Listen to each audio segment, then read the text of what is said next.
지금 그 2017년 5월 8월에 그 인사에 대한 여러 가지 제보라고 그러는데 제가 무슨 말인지 잘 모르겠습니다. 그건 박규택 검사장 지금 이제 법무연수원장이 있는데요. 물어보시면 될 것 같습니다. 그다음에 2018년 11월 뭐 아마 패스트트랙 법안을 얘기를 하시는 것 같은데 그건 당연히 당정청이 협의를 합니다. 최종적으로 협의를 해서 어떤 경우는 정부 법안으로 발의를 하고 어떤 경우는 여당 의원으로 발의합니다. 그 자체가 불법이 있거나 이상한 게 아닙니다. 당정청 협의에 기초해서 만들어진 법안이기 때문에 누구의 명의로 발의하는 것인가는 기술적인 문제입니다. 그다음에 무변론 문제에 관련해서 좀 말씀드리겠습니다. 지금 이제 저희 동생 관련해서만 자꾸 말씀을 하셔서 제가 아까도 말씀드렸습니다마는 웅동학원은 기술보증기금, 한국자산관리공사의 소송에서도 법률 관계가 명확한 경우에는 무변론으로 다투지 않았고 그때 역시 이사회를 소집하지 않았습니다. 그는 뭐 기록상으로 이제 분명히 확인할 수 있을 것 같습니다. 그래서 또 시효 연장 소송 같은 경우도 이건 뭐 명백한 이른바 법률적으로 뭐 자백 간주, 뭐 무변론 이런 건데요. 그 경우도 다투지 않은 소송이 있다는 점 말씀드리겠습니다. 저희 동생을 위해서만 무변론을 했다. 그건 아니란 점들은 아마 그 소송 기록들을 보시면 아실 수 있을 것 같고요. 그 다음에 또 하나 여러 질문이 있었는데. 아까 가압류를 안 했고 채권 확인을 했는데 제 동생이 그 가압류를 하지 않았다 하더라도 여하튼 채권을 갖고 있었다면 나중에 그 학원을 팔게 되면 채권을 확보하게 될 것이니까 불이익하다 이런 말씀 같습니다. 그런 취지보다는 그 동생 모임에서 이제 안모 씨한테 사퇴를 있었고 결과적으로 채권 일부가 양수가 되면서 결과적으로 채권이 일부 양수가 된 제3자 측에서 웅동학원을 상대로 그 수익용사 하는 중에서 가압류 신청한 분이 없다고 말씀해 주셨지만 알겠습니다. 무슨 말씀이죠? 예. 그 제 동생이 가압류 신청한 것 저기 없다는 점 말씀드렸고, 그다음에 지금 문제가 되는 가압류 관련해서는 뭐 상세한 설명은 나중에 드릴 수 있겠습니다만은 제 동생이 그 시점에 사기를 당해서 그 가해자가 처벌도 됩니다. 그런 과정 속에서 이루어졌던 일들이 하나 있고요. 그다음에 지금 물론 기자님이 지적했던 안모 씨가 가압류를 한 것 같은데 그와 별도로 제가 말씀드린 것은 아까 말씀드렸던 것은 제 동생이 자기 채권을 가지고 있지만 가압류하지 않았다는 것이고 그다음에 최근에 제 동생이 입장 표명을 통해서 그 자신의 채권을 행사하지 않을 것이고 일체 채권을 그리고 아까도 제가 뭐 저희 전재수 씨 얘기까지 나왔습니다만 그 경우도 제가 집안의 가장으로서 나서서 이 문제를 정리를 하겠다는 말씀드렸습니다. 이게 채권을 이렇게 가지고 있는데 제가 그 앞에서도 한번 설명을 드렸던 것 같습니다만은 시점이 2006년인데요. 2006년에 제 동생이 소송을 제기했는데 변제받은 적이 없습니다. 가압류 강제 집행하지 않았습니다. 물론 아까 말씀하셨던 어떤 돈을 빌리면서 그 채권을 양도한 것은 사실인데요. 제가 아까 계속 강조드렸던 것들은 제 동생이 스스로 나서서 자신이 확보한 채권을 가지고 학교로부터 돈을 가져가려고 하지 않았다는 것입니다. 제가 하나 이제 너무 법률적인 얘기를 해서 좀 답답하실 수 있는데 쉽게 하나 좀 말씀을 드려보겠습니다. 만약에 뭐 저희 선친이건 뭐 제 동생이든 당시에 그 학교 재산을 빼돌리겠다 마음을 먹었다 하면 소송을 할 필요가 없습니다. 단순하게 생각하면 소송이고 필요 없이 그냥 학교 재산을 처분해가지고 공사대금을 줘버리면 됩니다. 저희 동생한테 공사대금을 줘버리면 되는데 왜 공사대금을 그때 빙글빙글 돈을 돌리든지 어떻게 해서 줘버리면 되는데 돈을 안 주고 그래서 문제가 된 거거든요. 돈을 안 준 것이 확인이 된 거거든요. 근데 왜 다시 소송을 제기하는 방식으로 돈을 빼가려고 하겠습니까? 그런 말씀입니다. 제가 뭐 너무 어려운 법률 용어가 막 나오고 가압류, 채권 양도 이런 말을 하게 되니까 저도 좀 갑갑한데 돈을 빼돌리려고 그러면 애초에 그 문제가 됐던 그 시점에 돈을 줘버렸겠죠. 그런 말씀입니다. 질문을 했는데 답을 안 하셨다고요? 자, 그러면 거의 사실상 마지막 마이크를 좀 드리세요. 그러면요. 한 번 더 드리겠습니다. 짧게 해주십시오. 이거 너무 독점하신 게 있어서. 결과적으로는 그 아까 무변론 소송이 대부분이었다고 말씀해 주셨는데 2006년에 캠코가 웅동학원을 상대로 했을 때는 분명히 웅동학원 측에서 변론을 했다라는 겁니다. 그 말은 뭐냐면 대출금을 받았을 때 명백히 갚아야 할 돈인데도 불구하고 변론을 했다는 것인데 왜 그 2006년과 2017년에 양수금 소송에서는 그 변론을 포기했었는지 그 차이가 있는데도 불구하고 변론을 다 포기했다고 말씀하시니까 그 부분에 대해서 명확하게 정리가 필요할 것 같고요.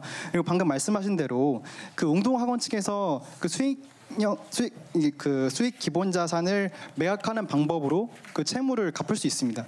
근데 실제 그 시도가 있었던 것인데 그 부분이 없었다라는 취지로 말씀해 주시면 안 되지 않을까라는 생각이 듭니다. 그것은 교육청의 허가를 득하지 못했을 뿐이지 분명히 2010년에 수익 약간 그 기본 자산을 매각하려고 했다라는 것입니다. 그거는 이제 분명히 그 후보자님 동생으로부터 그 소송을 통하지 않는다 그 별개로 그거를 의사가 있다는 걸 보여주는 것이죠.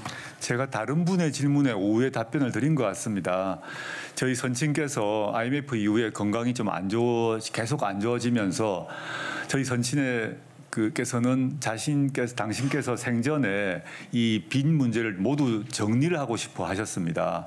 그래서 교육청에 그 신청하고 했던 것은 저희 선친이 제 동생에게 제 동생의 채권을 주려고 한 게 아니라 전체적으로 웅동학원의 재산 문제를 정리를 해서 기술신용 자산공사건, 기술신보건 등등을 다 정리하려고 하는 차원에서 신청을 했던 것입니다. 그걸 한번 보시면 저도 뭐 그 당시는 상세히 이제 몰랐는데 이번 기회에 다 보게 되다 보니까 그 정도는 알게 되었습니다. 그래서 이거를 저희 그 신청 그 기록 제 동생에게 돈을 주려고 했다. 물론 포함될 수 있겠죠. 그런데 기술신보, 자산공사 등에 대해서는 돈을 먼저 줘야 됩니다. 그 점을 제가 말씀드리는 것입니다. 아까 그건 제가 답변을 드렸습니다. 네. 예, 조선비즈 박현익 기자입니다. 그 따님 주민등록상 생년월일에 대해서 질문드리겠는데요. 그러니까 원래 따님께서 91년 2월생이었다가 2014년이 돼서 91년 9월로 바꾸신 건데 이제 이게 원래 생일이 언제냐 이걸 제가 여쭤보는 게 아니라 그럼 당초에 91년 2월로 신고하신 건지 이게 궁금하거든요. 왜냐하면은 보통은 이제 옛날에 아이가 태어나면 일찍 죽을 수 있으니까 혹은 우리 아이가 뭐 좀 뒤처질 수 있으니까 늦게 신고했다가 나중에 본래로 좀 정정하면 앞당겨지는 거잖아요. 근데 이 경우에는 2월로 신고했다가 9월로 늦춰진 거라서 좀 특이해서 왜 그런지 궁금한 거고. 네. 그리고 이제 또 하나 궁금한 거는 이제 그때가 91년도는 이제 호적법이 개정돼 가지고 이제 출생 신고할 때 출생 증명서를 내야 되거든요. 그래서 그 당시 그러면 그 제3자가 출생 증명서를 작성했을 텐데 그 출생 증명서는 이제 어떻게 만들어졌는지 그리고 그게 잘못 기재됐던 건지 이게 궁금하고요.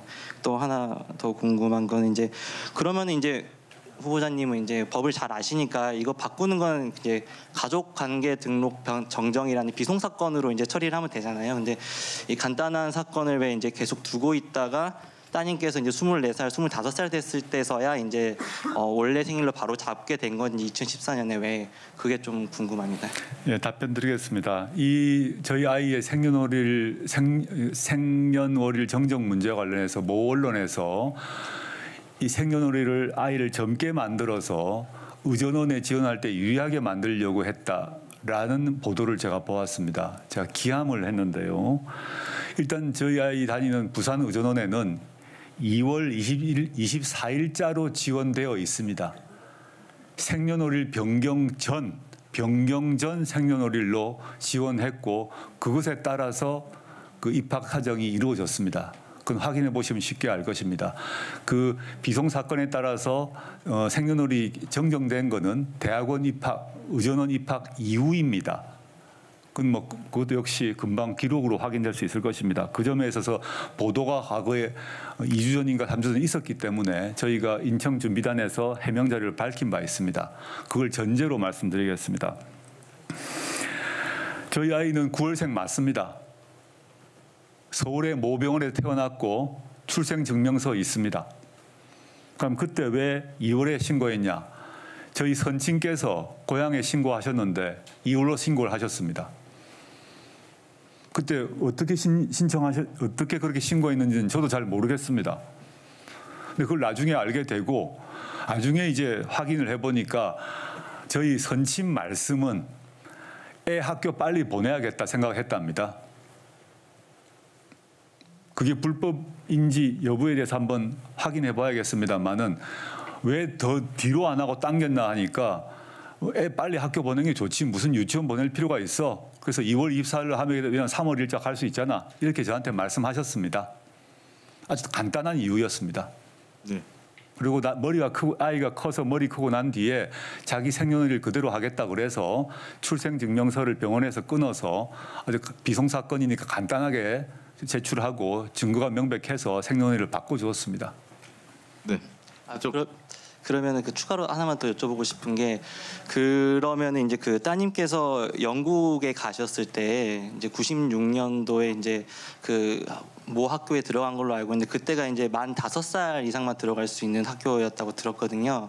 그러면 그때 이제 그 따님께서 이제 실제로 생일인 9월생이었다가 만 4살이 되기 때문에 그 학교를 못 들어갔다 이렇게 들었는데 그럼 그것과 또 연관이 있는 건지 궁금하고 그 다른 하나는 이제 그럼 후보자님께서 아까 말씀하신 것처럼 이제 확인을 해보면 된다고 하시니까 그 당시 어떤 병원에서 출생을 하셨는지 그 병원을 혹시 여쭤볼 수 있을까요? 그리고 또 그 선친께서 그 이제 좀 출생 신고를 하셨을 때 그 출생 증명서를 그러면 잘못된 허위 출생 증명서를 내신 거라고 이해를 하면 되는 건지 그 세 가지. 그건 아니라고 생각합니다. 저희 선친께서 허위 증명서를 낸 게 아니라 신고를 한 것 같고요. 그 다음에 저희 딸아이가 어느 병원에 태어났는지에 대해서 말씀드리지 못할 것 같습니다. 왜냐하면 그 병원이 또 괴롭힘을 당할 것 같습니다.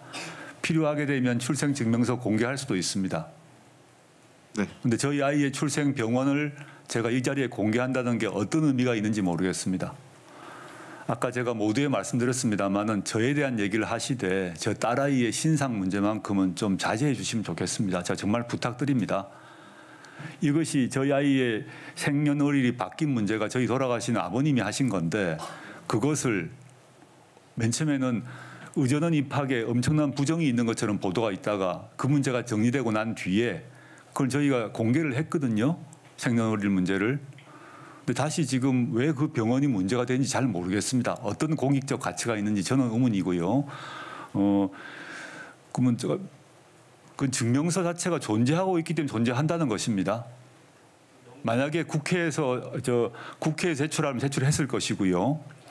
영국 문제 같은 경우는 저희 선친께서 미래를 예언을 해서 자신의 손녀가 96년에 영국에 있는 모 초등학교에 입학할 것을 예상하고 생년월일을 당겼다고 보기는 너무 무리가 아니겠습니까? 그 영국에 있는 초등학교 안 가더라도 저희 아이가 영국에서 유치원 먼저 다녔습니다. 유치원 다니다가 영국 초등학교 다녔습니다. 그래서 유치원을 조금 더 다니는 것이 또 초등학교를 더 늦게 가는 것이 얼마나 저희에게 큰 불이익이고 또 얼마나 큰 이익이었겠습니까? 그런 걸 예상하시면서 저희 선친이 91년 시점에 생년월일을 당겼다고 도무지 저는 생각이 잘 안 됩니다. 자, 지금 시간이 이제 12시가 좀 넘어가는데요. 뭐 계속적으로 저 추가 질문은 제가 계시는 동안 받겠는데 일단 시간을 좀 감안해서 질문을 좀 해주시면 좋겠습니다. 안 하신 분이 있어서 지금 저 뒤에 두 분이 안 하신 거죠? 아마 제 기억으로는 두 분 먼저 드리겠습니다.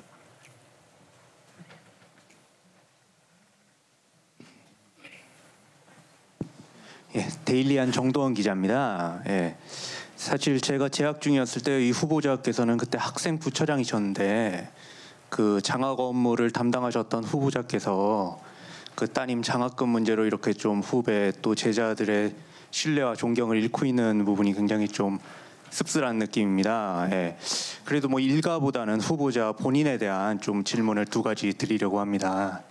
첫 번째로는 지금 후보자께서 나오고 이제 로스쿨 교수를 하신 서울대학교 학내 커뮤니티에 들어가 보면은 이 부끄러운 동문 투표가 지금 진행이 되고 있어요. 예. 후보자께서도 예전에 이거를 인용하신 적이 있으시기 때문에 모르시진 않으실 텐데 지금 결과가 어떻게 되가나 제가 방금 들어갔더니 후보자께서 여전히 좀 압도적인 선두를 달리고 계십니다. 그 유시민 노무현 재단 이사장은 나는 일체감이 없기 때문에 전혀 부끄럽지 않다 이렇게 말씀하셨는데 좀 후보자께서는 이거 어떻게 받아들이고 계신지 좀 여쭙고 싶고요. 두 번째로는 그 후보자께서 2007학년도 1학기 형법총론을 강의하실 때 오상방위와 관련해서 좀 믿기 어려운 소문이 돌고 있습니다. 예. 그 오상방위는 법전에 없는 개념인데 후보자께서 그걸 수업 중에 법전에서 찾아봤다 이런 얘기가 돌고 있어서 모르는 분들이 이 소문을 그대로 받아들이면 좀 후보자의 이 법무장관 적격성에 대해서 의심을 가질 수도 있다 이런 정황인데 후보자께서도 이 점에 대해서 좀 속 시원하게 해명하시고 싶을 기회를 그동안 공개적으로 가지고 싶으셨을 것 같습니다. 그래서 그 점에 대해서도 여쭤보겠습니다. 예, 두 가지 이거는 서울대 내의 얘기인 것 같습니다. 첫 번째, 부끄러운 논문 1위 문제 잘 알고 있습니다. 그 학생들의 저에 대한 비판 문제 충분히 제가 인정하고요. 제가 오해가 있었건 뭐가 있었던 간에 제가 시간을 두고 해명할 생각입니다. 저에 대해서 지금 오늘 같은 이런 해명 자리가 저의 해명이 학생들에게 전달되지 않았을 것이라고 생각이 드는데 그거와 별도로 아까 촛불 시위를 포함해서 그 스누라이프를 얘기하는 것 같습니다. 그런 비판 감수하면서 제가 성찰하도록 하겠습니다. 두 번째 문제 같은 경우 저도 많이 들었던 얘기입니다. 저희 지도 학생들 같은 경우나 수업 들은 학생들은 약간 어이없어 하기도 합니다만은 이것도 역시 아주 재미없는 법률 얘기를 하나 하겠습니다. 오상방위란 것은 형법총론에서 위법성 조각서의 전제 사실에 대한 착오의 일환의 이론입니다.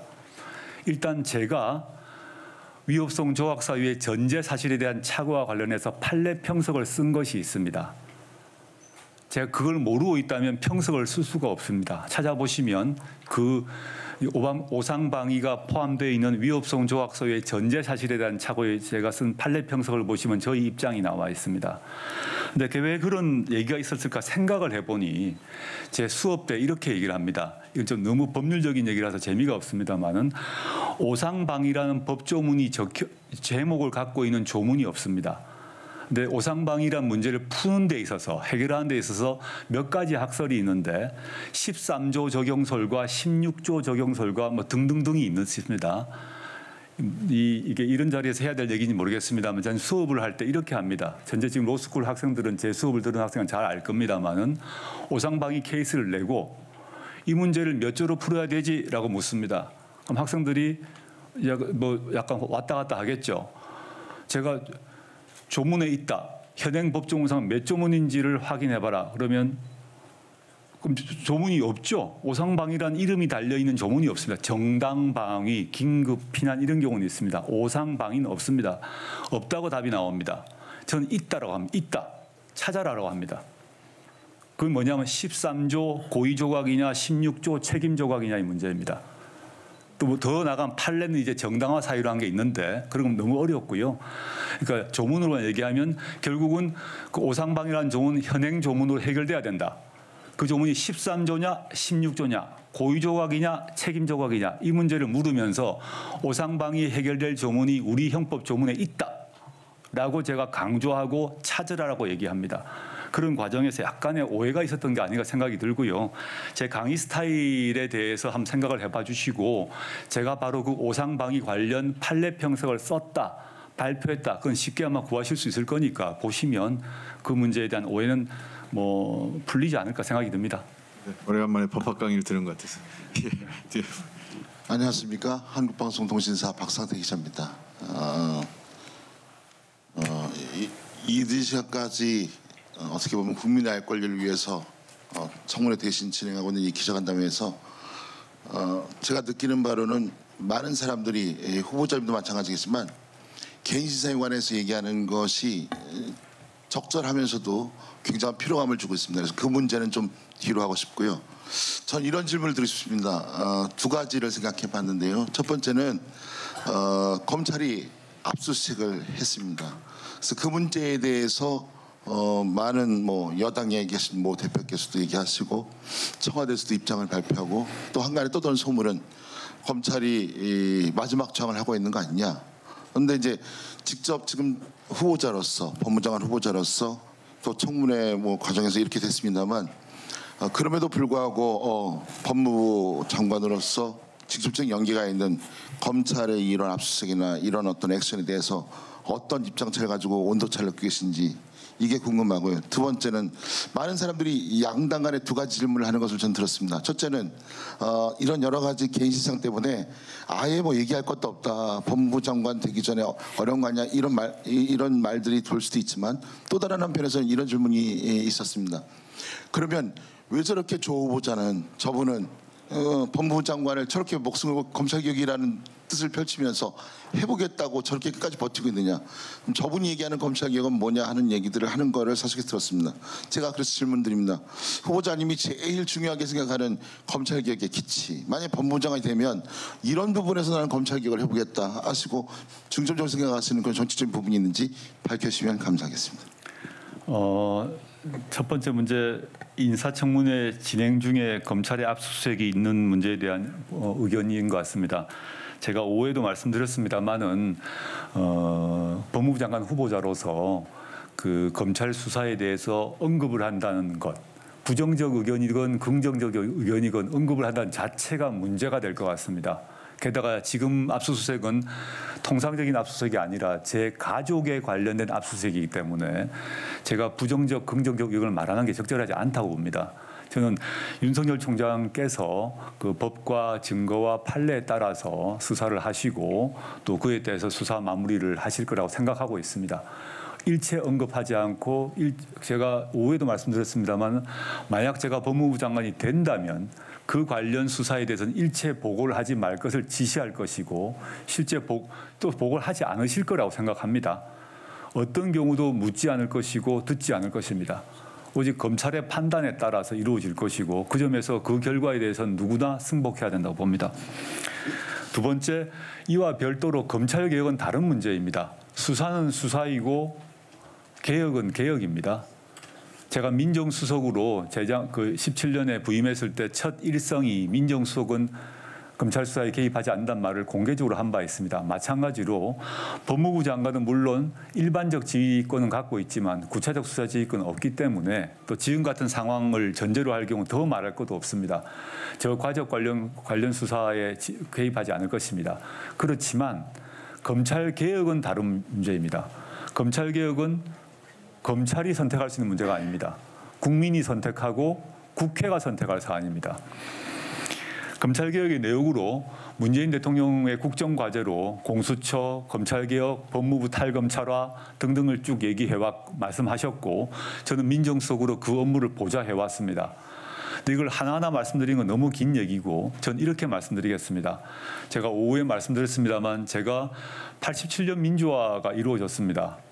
우리는 지금 1987년 헌법하에 살고 있는데 정치적 민주주의의 여러 요소 중에 하나가 특정 어떤 단체가 특정 개인이나 단체가 너무 과도한 권력을 갖고 있는 것 그리고 그 과도한 권력에 대해서 통제 장치가 없는 것을 가장 위험하다고 봅니다. 그것이 해결돼야 정치적 민주주의가 됩니다. 지금 대통령에 대해서도 어느 누구도 두려움을 갖지 않고 비판합니다. 문재인 대통령이 빨갱이다, 문재인 대통령이 공산주의자라고 해도 처벌받지 않습니다. 대통령도 그만큼의 통제와 비난을 받습니다. 그런데 과거에 군부의 하나회가 그랬습니다. 과거에 국가안전기획부가 그랬습니다. 과거에 중앙정보부가 그랬습니다. 그런 권력들은 다 해소되거나 분산되었습니다. 또 많은 통제가 이루어졌습니다. 그런데 민주화가 된 이후에도 우리나라 검찰은 제가 오후에 말씀드렸습니다마는 OECD 국가 어떠한 국가의 검찰보다 막강한 권한을 갖고 있는 것이 사실입니다. 그런데 통제 장치도 약합니다. 경찰이 검찰을 통제하지도 못하고 국회가 통제하지도 못하는 형국입니다. 그래서 저 개인의 의견 이전에 많은 사람들이 많은 정치인과 학자와 시민단체에서 검찰개혁을 얘기한 것이고 그 검찰개혁이 지난 국정농단 사태에도 나왔던 것이죠. 저는 검찰 개혁의 여러 가지 방안, 공수처, 수사권 조정, 법무부 탈검찰화 등 여러 가지가 있는데 그것은 정치적으로 민주화된 사회에서 특정 권력이 너무 많은 권한을 갖고 그 많은 권한에 대해서 통제 장치가 없다면 위험해진다라는 점을 우리 국민 모두가 갖고 있다고 봅니다. 그런 점에서 이제 검찰 개혁을 바라보고 있고, 즉 수사에 개입하지는 않습니다. 할 생각도 없고요. 저희 지금 문제되고 있는 저희 가족 관련 수사가 없다 하더라도 제가 민정수석 시기에 그걸 공개적으로 발표한 바 있지 않습니까? 하지만 검찰 개혁은 수사와 다른 문제고 그 개혁 관련 법안의 문제, 법률 문제, 규칙 문제는 검찰이 결정할 사안이 아니란 것이죠. 국민이 결정하고 국회가 결정하고 검찰이 소속해 있는 법무부가 결정할 사안이란 것입니다. 두 개를 구별해 주시면 좋겠습니다. 네, 저 앞에 분들 질문 드리겠는데 계속 사실 조금 중복되는 질문들이 많기 때문에 가급적 이제 중복된 질문을 좀 피해 주시고 어느 정도 시간이 너무 늦기 때문에 마무리가 될 수 있었으면 좋겠다 이런 생각 드는데 일단 제 기회는 드리겠습니다. 저 약속한 순서대로요. KBS 정재훈인데요. 아까 이제 당국대 인턴은 학교에서 만들어준 자리고 공주대 인턴은 따님이 이메일로 지원했다고 설명해 주셨는데 키스트 인턴이나 뭐 다른 그러니까 후보자님 자녀분들이 다른 스펙 쌓는 과정에서 후보자님이나 배우자님이 소개하거나 관여한 일이 일절 없었는지 좀 궁금합니다. 저희 아들 관련해서도 모 언론에서 보았는데 어떤 국제 제네바에 가는 인턴십에 관련해서 제가 그 관련 센터 교수님에게 전화를 한 것 같다라는 의혹, 이 보도가 여러 번 난 걸 보았습니다. 저는 그 교수님 아주 존경하는 교수님입니다. 아주 국제 인권 분야에 아주 훌륭하신 분인데 그분께서 매체는 잊어먹었습니다. 인터뷰를 하셨더라고요. 그런 건으로 조 교수가 전화할 사람이 아니다. 제가 전화를 안 했습니다. 그 사안에 대해서 제가 전화해서 부탁을 해서 선발돼야 될 정도의 중요한 자리가 아니었습니다. 물론 당국대, 공주대 다 설명을 드렸고요. 다른 뭐 여러 인턴십 관련해서 여러가 있어서 제가 하나하나 확인을 해봐야겠습니다. 근데 제가 다시 한번 말씀드리자면 지금 시점과 달리 그 시점에는 이명박 정부 시절인데요. 정부가 고등학생들에게 인턴십을 하라고 했습니다. 언론에서도 고등학생들에게 인턴십 하라고 방안을 쭉 제시를 했습니다. 제가 찾아봤더니 그 학부형 참여 인턴십을 하라고 권장한 언론 기사도 여러 개를 보았습니다. 당연히 그 해당 학교도 학부형 참여 인턴십이건 그냥 인턴십이건 다 하라고 했습니다. 그래서 저희 아이들이 그 인턴십을 했습니다. 그 더도 덜도 아니란 점 다시 한번 말씀드리겠습니다. 물론 그 인턴십을 하는 그 특목고니까요. 거기에 속하지 못한 또 많은 다수의 학생들에 대한 학생들의 마음에 대해서 생각하면 제가 송구합니다. 당시의 정부와 학교와 언론이 권장했던 제도를 이용했다 하더라도 그런 제도 혜택을 보지 못한 사람들이 많았을 것이고 제가 그 점에 있어서 무심했다는 점 잘 알고 있습니다. 그 점에 대해서 제가 송구합니다. 근데 그렇지만 저희 아이들은 그 제도를 어린 나이에 10대 아이들로서 학교와 정부와 언론이 하라는 것을 한 것입니다. 근데 그 제도를 바꾸지 못한 개혁을 얘기했는데 교육제도 문제에 대해서는 사실 제가 별 생각이 없었습니다. 다른 문제, 국가권력 개혁 문제에 대해서는 막 혼자 고민하고 사람들과 만나고 주장도 하고 했는데 교육 문제에 대해서 그리 고민을 못한 게 사실입니다. 그 점에서 제가 아니했습니다. 불철저했습니다. 그 점에 있어서는 제가 비난받아 마땅하다고 생각합니다. 근데 당시 그 10대 어린 애들이 정부와 학교와 언론이 하라고 한 그 제도를 한 것을 가지고 그 아이들을 비난하게 되면 그거는 그 아이들에게는 과도한 것 같습니다. 그 점을 제가 말씀드리는 것입니다.